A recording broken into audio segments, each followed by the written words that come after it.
Good morning, everyone, and thank you for joining us. Bon matin, et merci d'être avec nous ce matin. Mon nom est Tim McSorley. My name is Tim McSorley. I'm the National Coordinator of the International Civil Liberties Monitoring Group, and I'll be moderating today's press conference. Mon nom est Tim McSorley, et je suis le coordinateur national de la Coalition pour la surveillance internationale des libertés civiles, et je serai le modérateur pour cette conférence de presse ce matin. Tandis que la conférence déroulera en anglais, s'il vous plaît, n'hésitez pas de poser vos questions en français et nous répondrons en français aussi. As we start, I'd like to acknowledge that I am joining the call from Ottawa on the unceded territory of the Algonquin Anishinaabe people.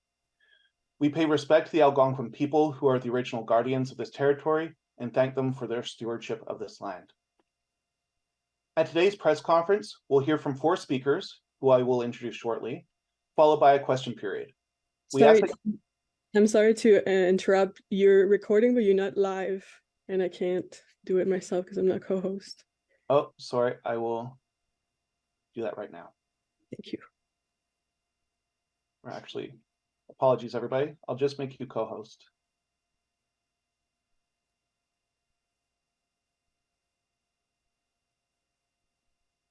Apologies, everybody. As I was saying, today we'll hear from 4 speakers who I'll introduce shortly, followed by a question period. We ask that you keep your microphones on mute unless you are asking a question. And as was just brought up, the press conference is being recorded and is also being live streamed on Facebook. I'd also like to mention a quick correction to the press release that was sent out yesterday. It erroneously said that the French Court of Appeal decision to send Hassan Diab to trial was made in 2019, when in fact it was in 2021. We're holding today's press conference to once again denounce the deep injustice that Hassan Diab has faced over the past 15 years at the hands of both the French and Canadian governments. As today's speakers will explain, it is unconscionable that the Canadian government continues to refuse to commit to no new extradition of Hassan Diab to France. While Prime Minister Trudeau and his government have refused to take a position, thousands of Canadians and other supporters have not.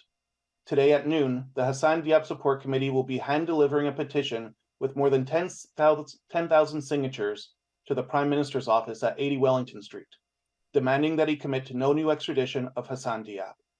We hope that Prime Minister Trudeau and newly appointed Minister of Justice, Arif Virani, take this opportunity to do the only just thing and commit to ending this miscarriage of justice. As I mentioned, we have 4 speakers today. First, we'll hear from Hassan Diab himself. Following Dr. Diab, we'll hear from Alex Neve. Mr. Neve is an international human rights lawyer with over 30 years experience as a leader, researcher, advocate, and educator. He is currently a senior fellow in the Graduate School of Public and International Affairs at the University of Ottawa. Next, we'll hear from Bernie Farber. Mr. Farber is a human rights advocate, writer, and speaker. He is the founding chair of the Canadian Anti-Hate Network and past CEO of the Canadian Jewish Congress. Following Mr. Farber, we'll hear from Robert Currie, who is a distinguished research professor at the Schulich School of Law at Dalhousie University and a leading expert on Canadian extradition law. Also joining us today are Roger Clark and Maeve McMahon, who are both members of the Hassan Diab Support Committee and who are available to answer questions during the question period. Without further ado, I'll hand things over to Hassan Diab.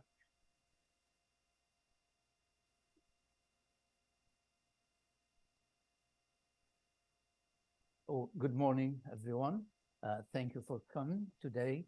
Let me be clear from the outset. In January 2018, 2 French investigative judges found, after a lengthy investigation, no credible evidence to send me for trial.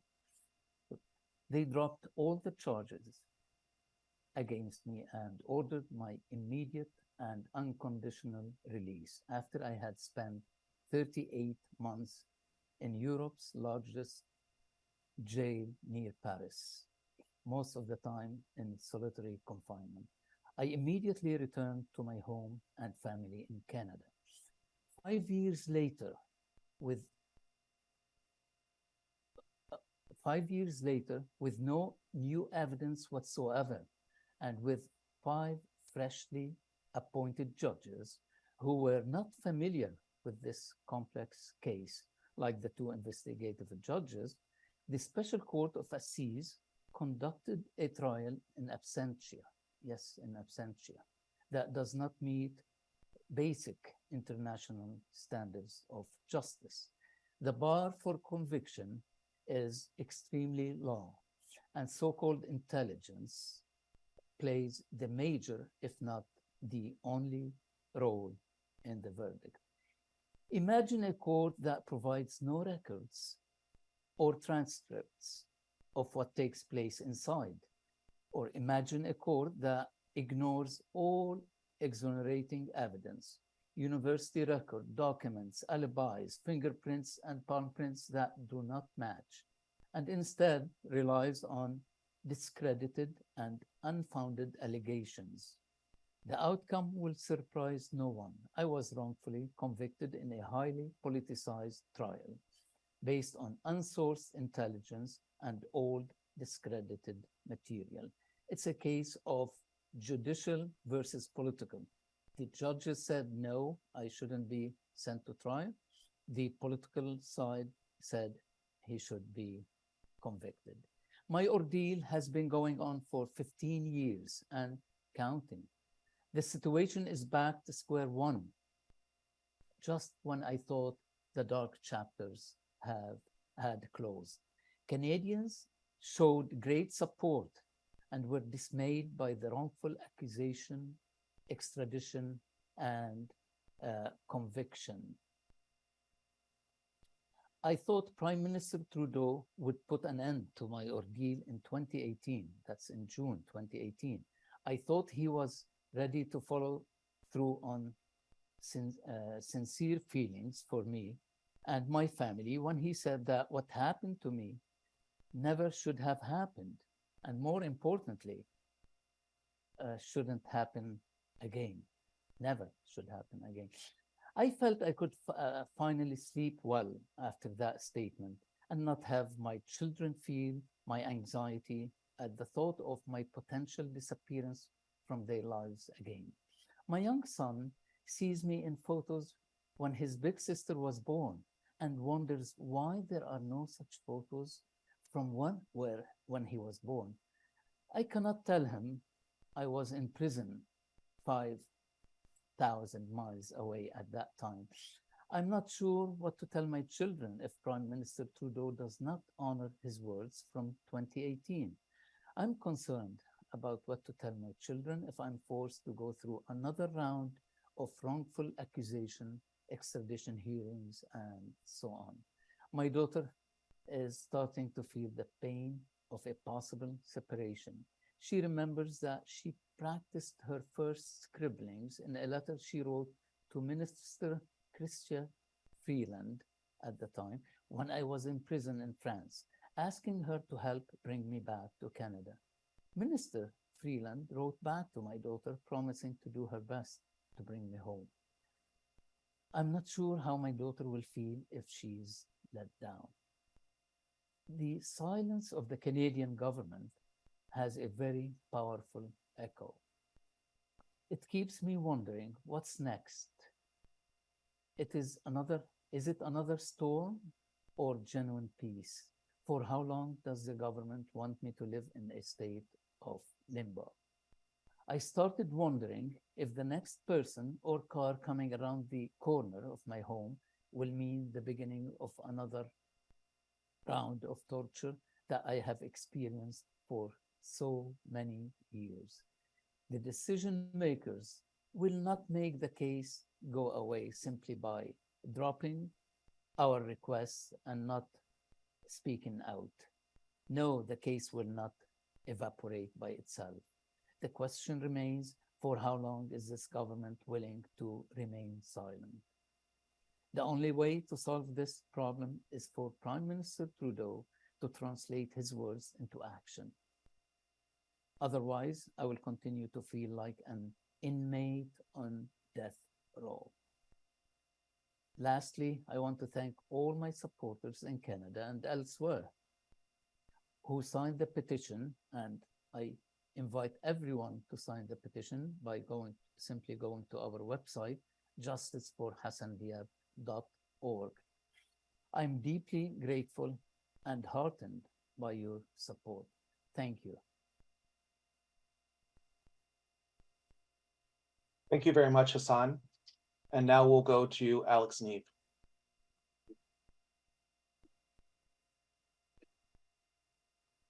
How many times have we come forward to say that it must end here? The injustice, the human rights violations, the Kafkaesque absurdity of Hassan Diab's journey through Canada's extradition process, that it all must end here. And what a stunning indictment of Canada's justice system that this has instead continued for 15 years. And that we are once again here today, after years of concerns about grave human rights violations, including arbitrary arrest, unlawful detention, and torture and ill treatment, and still it has yet to come to an end. Some may assume that the fact that there has now been a French court judgment convicting and sentencing Dr. Diab for the 1980 Rue Copernic synagogue bombing does bring it to an end. To the contrary, it only deepens the injustice and extends this dystopian affair. A blatantly unfair trial has resulted in a blatantly unfair, wrongful verdict. And Dr. Diab remains trapped in a labyrinth from which it often seems there is no exit. But there is an exit, and that is why we have come together today. Over 10,000 Canadians are calling on Prime Minister Trudeau to make it clear to France that Canada will not participate in this charade any longer. We do, of course, agree, all of us, unconditionally, that there should and must be justice for the terrible terrorist attack that claimed 4 lives and injured so many others in Paris more than 4 decades ago. Justice, however, does not in any way lie in scapegoating an innocent man and flouting international human rights obligations. Justice is served by adhering scrupulously to the rule of law, fair process, and a full embrace of human rights. And that needs to start now. As we've just heard, Dr. Diab does not even know if French authorities have formally sought his extradition. He has no right to know that unless the Canadian government decides to formally launch an extradition hearing. And until then, he and his family are instead left in agonizing limbo for weeks, for months, indefinitely, never sure when a knock may come at their door. C'est clair et c'est attendu depuis longtemps. Le Premier ministre Trudeau et son nouveau ministre de la Justice et procureur général Arif Virani doivent envoyer un message clair au gouvernement français. L'injustice prend fin maintenant. Une seconde extradition d'Hassan Diab n'aura pas lieu. It's an opportune time to send that clear message. Thousands of Canadians have asked the Prime Minister to do so, and yesterday he appointed a new Minister of Justice who has the power and authority to stop this injustice in its tracks. Prime Minister Trudeau was unequivocal 5 years ago in saying that what happened to Dr. Diab should not have happened and should not happen again. Now is the time to show that those were not just words, they carry meaning. We all look to the Prime Minister and now also to Minister Virani to make it unconditionally clear to the French government, to Dr. Diab, and to all Canadians that this extradition, whether it has been formally initiated or not, will not proceed. Thank you. Thank you very much, Alex. And now we'll go to Bernie Farber. Thank you very much, Tim. I became involved in this issue almost 15 years ago when I was the CEO of Canadian Jewish Congress. And at that time, I just literally took the word of the French government and of course saw an extradition hearing take place. And as CEO of Canadian Jewish Congress, I was one of the actual supporters of extraditing Mr. Diab to Paris. And for the last 15 years, at least for the last 12 years, since I started actually looking at this issue, speaking with lawyers, understanding what was going on, I've come to regret this. This has not been justice, and I have regretted the role that I have played in this. And so I have been doing whatever I can to make good. In my tradition, saying sorry is just not good enough. You have to show that you're sorry. And so I've written about this, I've pleaded about this. It appears to me, and I'm not a lawyer, and maybe that's a good thing in this situation, because it appears to me in just a straight read of all of the evidence, especially of the evidence of the lower courts of the two French investigators that basically went to the French High Court and told them there is no case here. I thought, okay, this is it. Finally, Hassan Diab can come home and breathe a sigh of relief. Instead, it started all over again with a higher court somehow determining that what their lower court investigators, bear this in mind, again, coming from a non-trained legal mind, but somebody who has at least reading the material and understanding that the two investigators in France actually traveled, read the documents, and came up with a decision that in fact there is no evidence here. And so for the last number of years, 15 years and more, an innocent man has been literally dragged through the mud. In our tradition, we have a saying, in a way, Alex kind of alluded to it when he talked about justice. We have a saying, tzedek, tzedek tirdof. Justice, justice shall you seek. And our learned elders have always said, well, why is the term justice actually repeated in this saying? Tzedek, tzedek tirdof. Justice, justice shall you seek. It is repeated because we understand the importance of justice.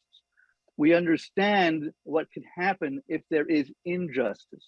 And it affects, by the way, not only the one victim, it affects the family, it affects the friends. And in cases like this, I believe it affects an entire nation. We are all stained when injustices like this happen. I was more than pleased, overjoyed, as a matter of fact, when Prime Minister Trudeau said at the return of Hassan Diab that what happened to Mr. Diab should never happen again and should never happen to anyone.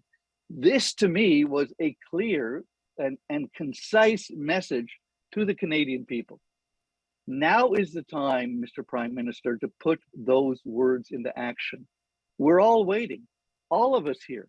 We all come from different backgrounds. Sometimes we disagree on many things, but on this, we agree. Tzedek, tzedek, tirdof.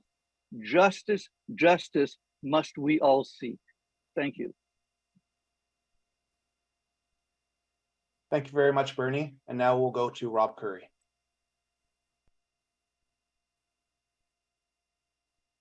Thank you, Tim. I can only echo the submissions made by the preceding speakers, particularly Dr. Diab himself, about this absolutely unfathomable and unconscionable case. I think I speak along with so many voices where I say it has been all along within the power of the Prime Minister and the Justice Minister to put a stop to this farce.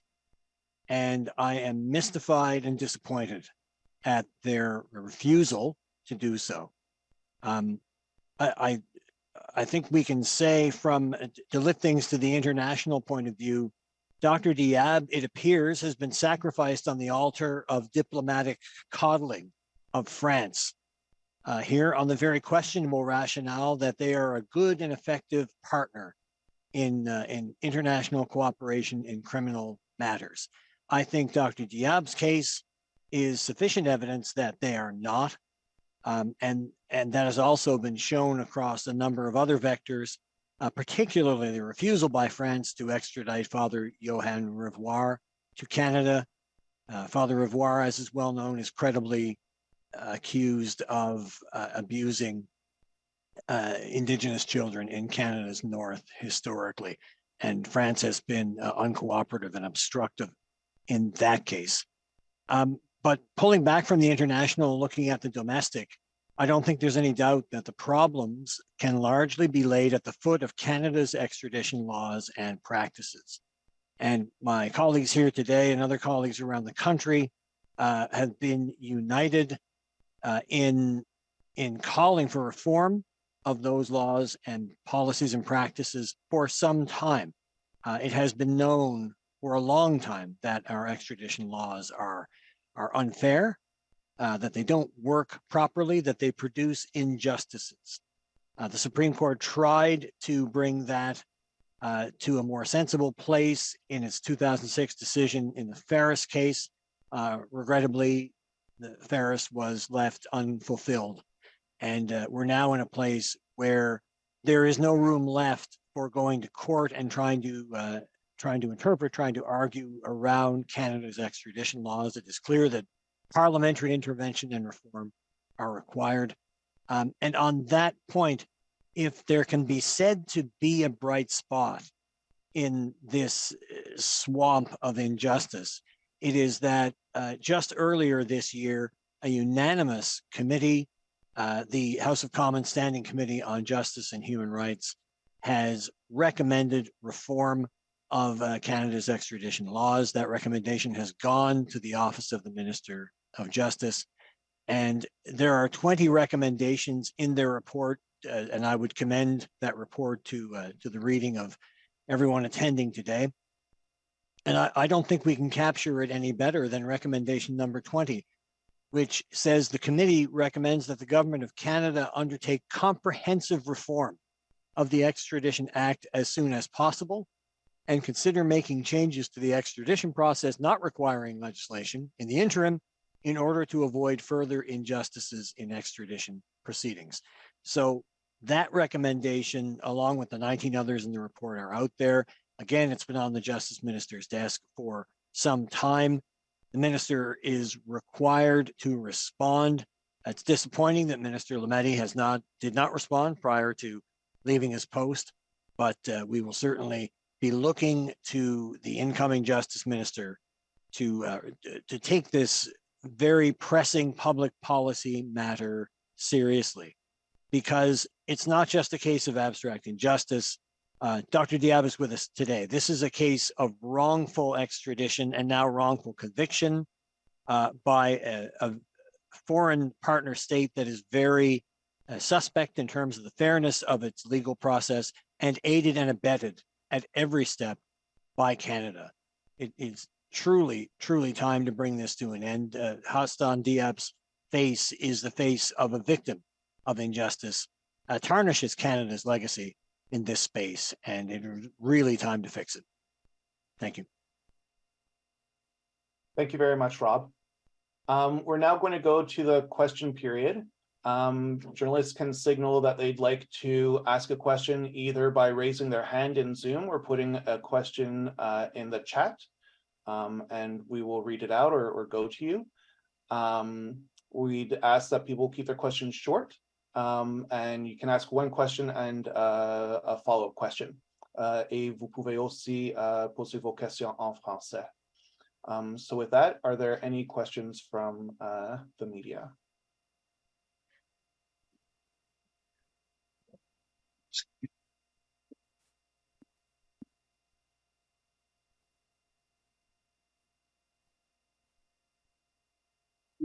Okay.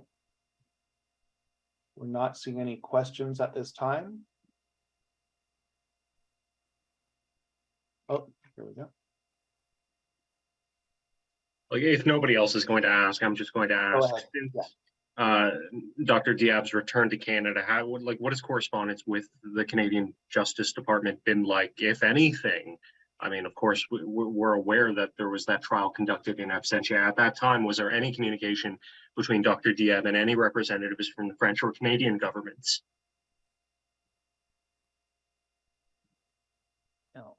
Should I go ahead with it? Hassan, yes, if yeah, you can answer that. Yeah, actually, before the time of the trial, I contacted Canadian people in the embassy in France, and I asked them to attend the court if possible. And after a very long time, they answered right before the trial. They said, "Oh, we cannot help Canadians who are not there in France." So they want me to be there to help them.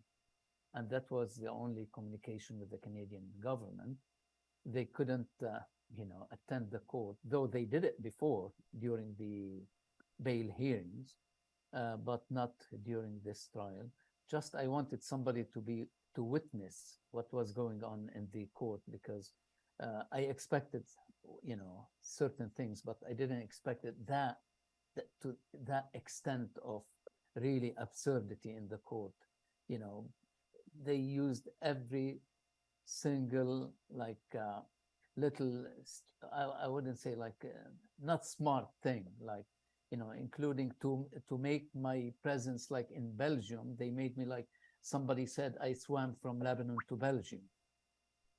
And this is how they made the case for me being in Belgium, because I was able to swim 7,000 kilometers. And it's in the decision. I was in Belgium, but they didn't say, based on the swimming course. I swam from Cyprus to Greece. I don't know. They made all these things, and they based what's called evidence based on these little crazy things like this.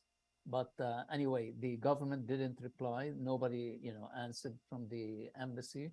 And we are still till now in this situation of, I call it limbo. Thank you, Hassan. Would anyone else like to add anything? No? Okay, is there a follow-up? Tim, if I can just make one more comment, which I forgot, and I really did want to make this point. Alex and others made this point as well. The bombing of the Copernicus synagogue was a terrorist act. It was a hugely disturbing, sad event that took the lives of many people.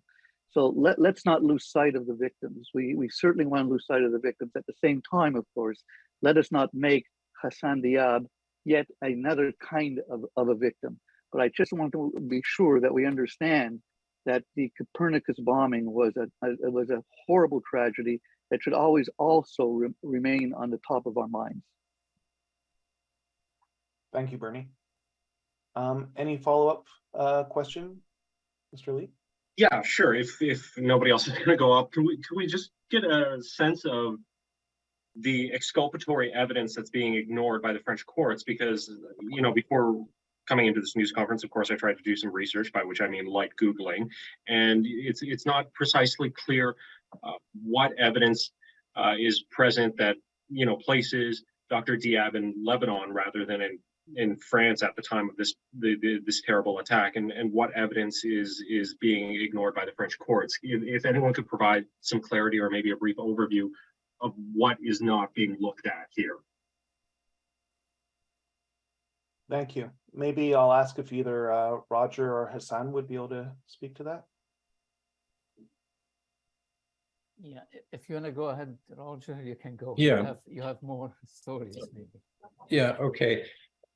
What the two investigative judges found, and one of the strong reasons for their decision in 2018 to say that there was insufficient evidence to justify a trial, and released Hassan unconditionally and allowed him, of course, to return to Canada. One of the main things was the information that the investigative judges had gathered in Lebanon itself. This was not just a casual investigation. It involved interviews with some of the students who were there at the same time as Hassan in 1980. These were not friends, these were contemporaries. Some of them, most of them, hadn't heard or seen Hassan since that time. They confirmed that Hassan was writing his exams in October, the end of September, early October of 1980. That was a strong indication, but communication was also made with the university, Beirut University, and they also confirmed that Hassan was there, that he wrote his exams at that time. There was some confusion because, of course, Lebanon was in a state of civil war, The exams in that particular year had been moved from the spring to the fall, but that was confirmed also by the university. Hassan took those exams. They lasted for, I think, up to 2 weeks at least, and then required registration for the next semester. So all of that was there, and that is included in the report from the two investigative judges, Herbeau and Folze. And I would add that these are not just sort of casual investigative judges. In the French legal system, the juge d'instruction have an enormous responsibility. They are required, indeed, to decide whether or not a case is sufficient to bring it to court. So, and both of them, Herbeau and Folze, both of them have many, many years, I would say, at a rough estimate, at least 40 years experience between them. So it has to be taken a lot more seriously. The two judges, incidentally, appeared at the trial in April of this year and repeated, in fact, said before the court that they stood by their findings. So that was one. A lot has been talked about regarding the fingerprints on the famous hotel registration card. And that was seen initially as an indicator that this would identify the bomber and that it would be absolutely sufficient to convict. First of all, the French said that there were no fingerprints on the card that could be used. It later turned out that, in fact, there were some fingerprints on the card. However, when they were compared to Hassan's much later by the RCMP, they were not Hassan's at all. Somebody else had obviously handled the card, but it was not Hassan. It may well have been the actual bomber, but they were not those of Hassan. So forensic evidence, alibi evidence, the story goes on. There were other things as well, but those are probably the two most telling.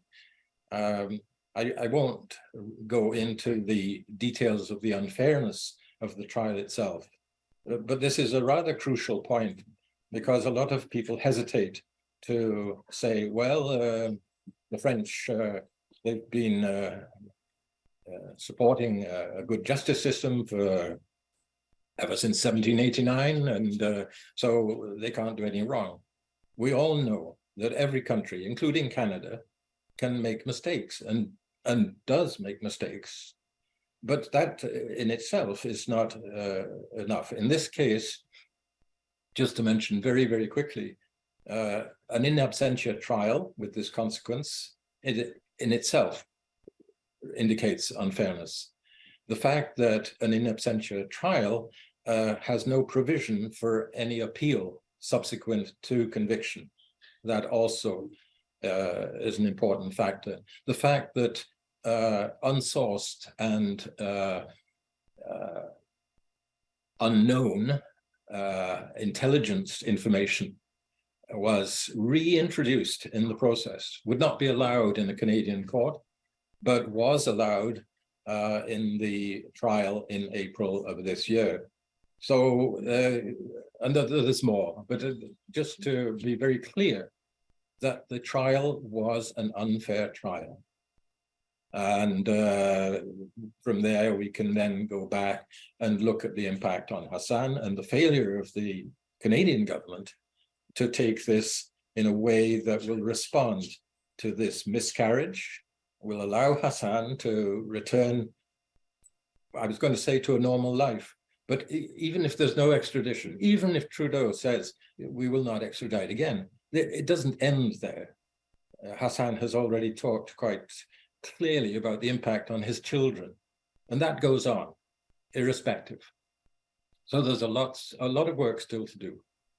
But I hope that at least begins to answer some of that question that you asked. A very good question, important question. Thank you. If you allow me to add a little bit to what Roger just said about, the exculpatory evidence and so on. And the irony is that I was extradited to France based on one element, which is the handwriting analysis. The irony is that the French court, with all its problems, they dismissed the handwriting thing that I was extradited on based on that, bogus handwriting analysis. And now there's nothing left for France.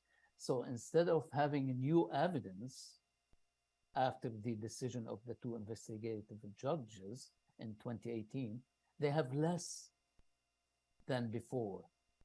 And I could add also to the fingerprints.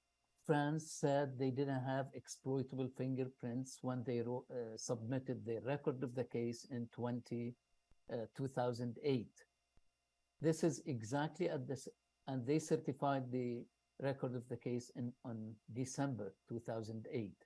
This is the time when the French investigative judge at that time, before Herbeau and Fulzer, Mr. Trevidick, he had on his desk, he ordered himself,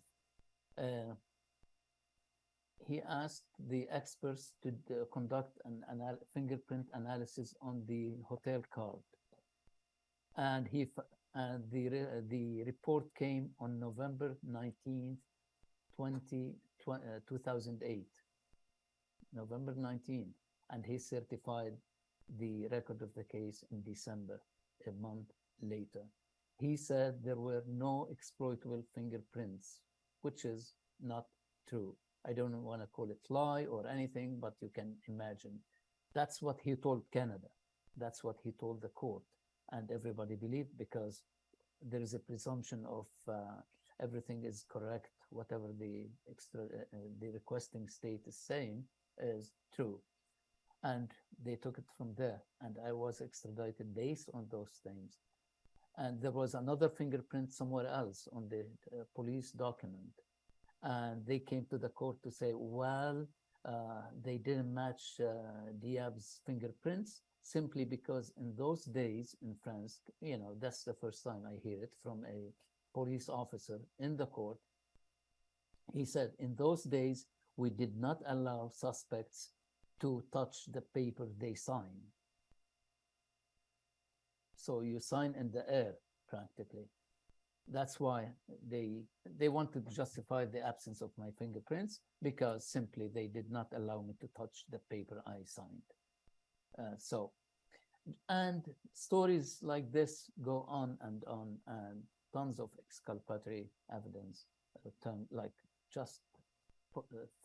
threw them under the rug and brought any other story like swimming to Cyprus, swimming to Europe, and they became the new evidence. Thank you. I'd like to add, and I apologize for coming back to this question of the unfairness of the trial, but I wanted to mention something that is relevant to journalists, because I think that this is another illustration of what was allowed during the 3 weeks. At least 2 journalists were called as so-called witnesses, in quotation marks. They were not present at the bombing on Rue Copernic, yet their testimony was accepted by the court somehow or other as being the truth. I should add that many of the families of the victims rightly were given the chance to talk, but none of them was an eyewitness of the bomber himself.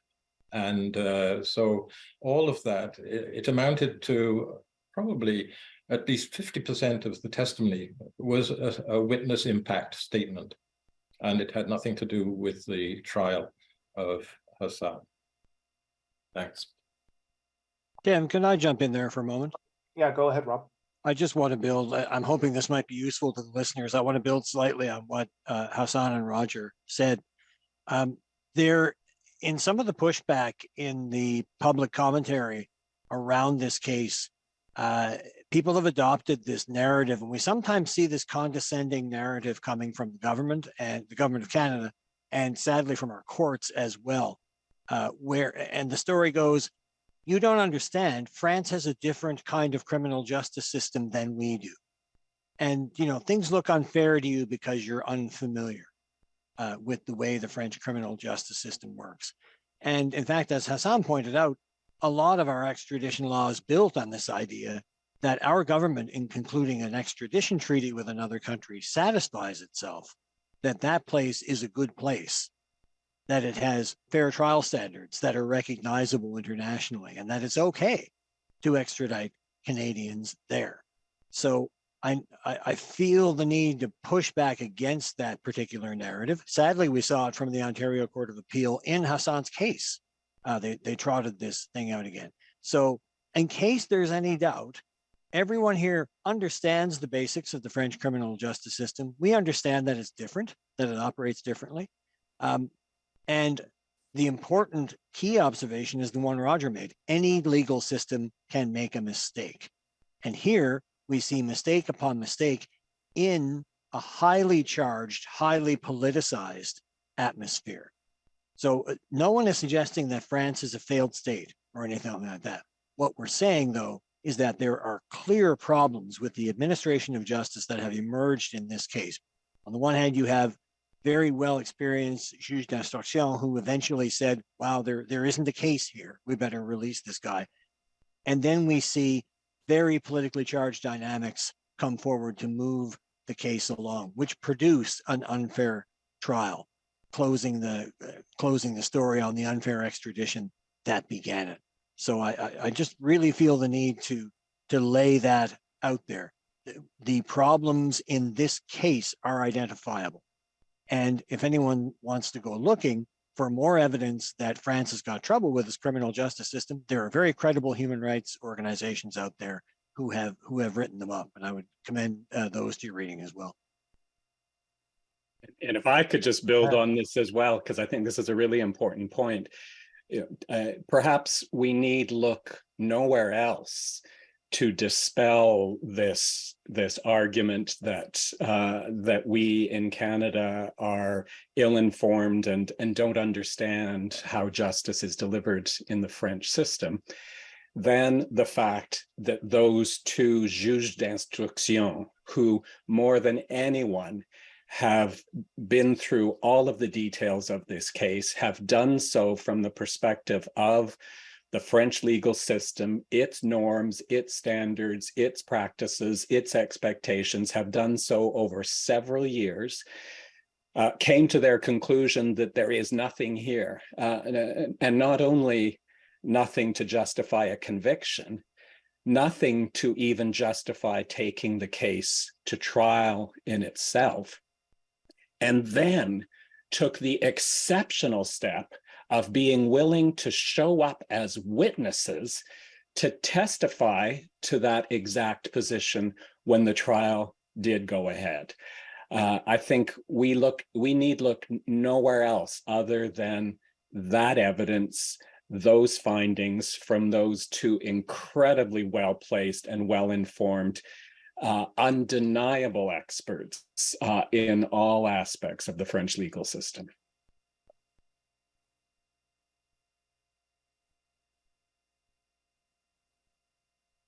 Thank you, Alex. Are there any further questions for the speakers?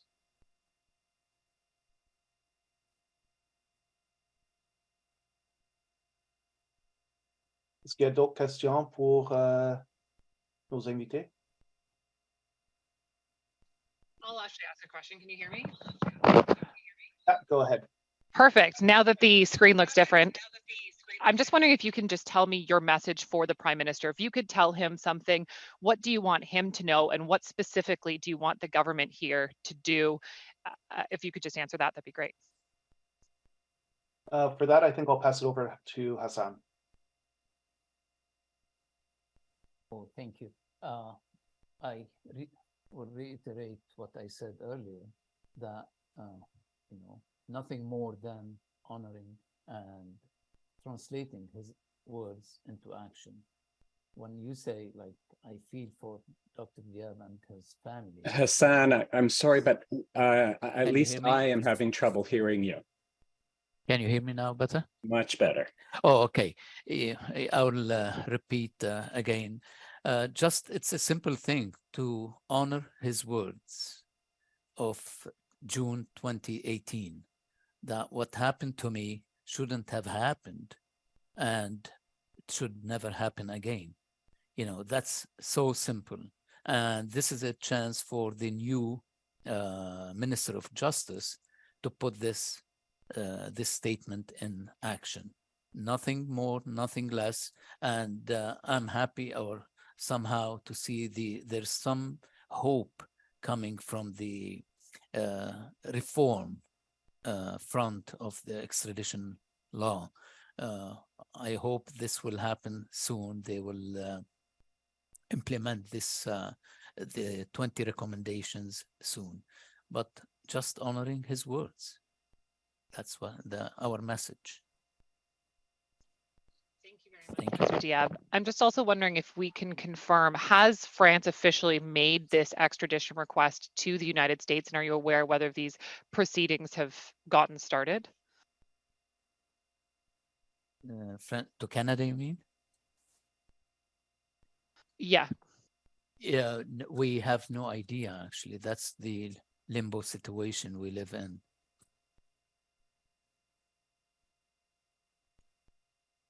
And I think that's just one more example of the many layers of unfairness and injustice. The fact that Dr. Diab doesn't know the answer to that fundamental question, and in Canadian law has no right to know. And as a matter of Canadian law, wouldn't necessarily be informed essentially unless and until it's too late, which would be the point at which, once again, a formal extradition hearing is going to be held, and he finds himself trapped in this labyrinth once more. It's quite frankly outrageous, especially given the very unique and particular nature of Dr. Diab's case, the fact that this is his second time through the extradition process, the fact that he has shown at all stages to this point in time that he is cooperative, that he follows the process, that he shows up for every stage, the fact that he's being kept in the dark, and maybe kept in the dark for 24 hours, for 3 months, for 3 years, forever, as to whether extradition is underway again. It's just not okay. And can I add there as well, that when this question is asked of the federal government, of the Department of Justice, when someone says, has there an extradition request been made? The answer is always, that is confidential diplomatic correspondence, which we are not allowed to reveal. That's all. As Alex said, Dr. Diab has no right under Canadian law, and that is the law. It's the privilege around diplomatic correspondence, except that we know from the Revoir case that that confidentiality is subject to waiver by the justice minister when the minister chooses to do so, because it would take only that bit of light Googling to find out that when the Johann Revoir case was in the media and there was a lot of pressure being applied to the government about it, Justice Minister Lametti publicly announced that Canada had made an extradition request of France. So it is a law clearly that is subject to exceptions. If there were ever a case where a person should be informed as to whether an extradition request had been made, it is this one. And that is yet another example of the government's unconscionable attitude and practice in this case.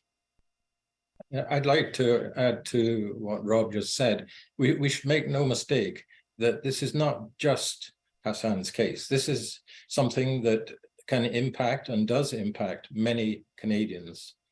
The hearings that were held by the Standing Committee on Justice and Human Rights, which lasted for 3 weeks, as I mentioned earlier, there was very powerful testimony, much of it related to Hassan's case, but it was also clear that there are many other cases that are decided quickly or because of political considerations, or where the extradition process is faulty and allows for quick decisions that are not available for cross-examination in the case of secret intelligence and so on. But that is also what we're asking. Clearly, justice for Hassan is the principle and the immediate demand, and that has to happen. That's why 10,000 people are on the petition that is going to be presented to the Prime Minister later today. But to think that this is just about one person and not about a broken extradition system in Canada would also be a mistake. And the other is the thing that I mentioned earlier, that the impact of this, irrespective of Trudeau's doing the right thing, is not quickly over. When a no-fly list continues to exist against Hassan, when that no-fly list can impact his children, his daughter, who was recently told that she could not travel to the United States to play in a soccer game because she's the daughter of Hassan Diab. So those things need to be addressed. And I won't even discuss the financial impact and cost to the family as well. This is no small matter, but that also will continue. Thank you. Thank you, everyone. We have time for one final question, if there are any more questions. On attend pour une autre question, s'il y a d'autres questions.